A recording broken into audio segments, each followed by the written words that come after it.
Salut à tous et bienvenue dans le JT France du mardi 8 décembre 2020. C'est l'heure de faire le point sur l'actualité du sport automobile tricolore, après un week-end où les Français ont particulièrement brillé.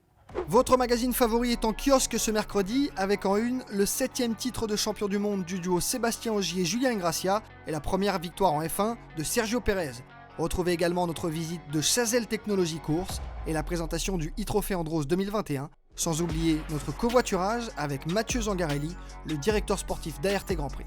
Bien connu des fans d'endurance, Pierre Ragg a participé le week-end dernier au rallye de Monza. Engagé sur une Alpine A110 RGT, le Normand s'est imposé dans sa catégorie à l'occasion de la finale du WRC 2020. Si au vu des conditions, la partie n'était pas facile pour les concurrents disposant de 4 roues motrices, imaginez ce qu'il en était avec une propulsion, une bien belle performance venant saluer le retour d'Alpine en mondial après plus de 40 ans d'absence. Un petit mot de monoplace avec Pierre-Louis Chauvet qui conclut sa saison en Formule Régionale Europe par un podium à Vallelunga. Après 2 campagnes en deçà de ses attentes, le Français a réussi une très bonne année 2020, ponctuée par 7 podiums et une victoire. De quoi terminer à la 5e position du championnat et lui permettre de filer l'an prochain en FIA F3.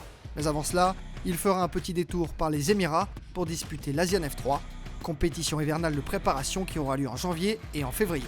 Nouveau look pour une nouvelle vie, c'est un slogan que pourrait adopter le circuit de Charade. Véritable morceau d'histoire avec ses 62 ans d'existence et ses 4 Grands Prix de Formule 1, le tracé auvergnat va entamer sa transition écologique.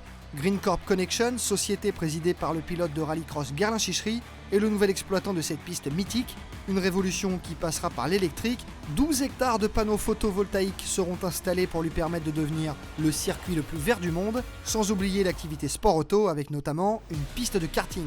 Rendez-vous le 28 mars 2021 pour l'inauguration de ce nouveau circuit qui accueillera plusieurs champions internationaux. La finale de l'Ultimate Cup Series s'est déroulée le week-end dernier sur le circuit Paul Ricard. Comme pour beaucoup d'événements sportifs, l'année fut compliquée pour les équipes de Vincent Vigier. Néanmoins, leur abnégation a été récompensée par un nombre d'engagés record, avec plus d'une centaine de voitures présentes dans le Var. L'Ultimate Cup sera de retour en 2021, avec 6 dates au menu d'un calendrier que l'on espère un peu moins chamboulé. Merci d'avoir été avec nous et surtout merci pour votre fidélité. On se retrouve sur autohebdo.fr et sur nos réseaux sociaux. À vendredi pour un nouveau JT avec Fabien Gérard.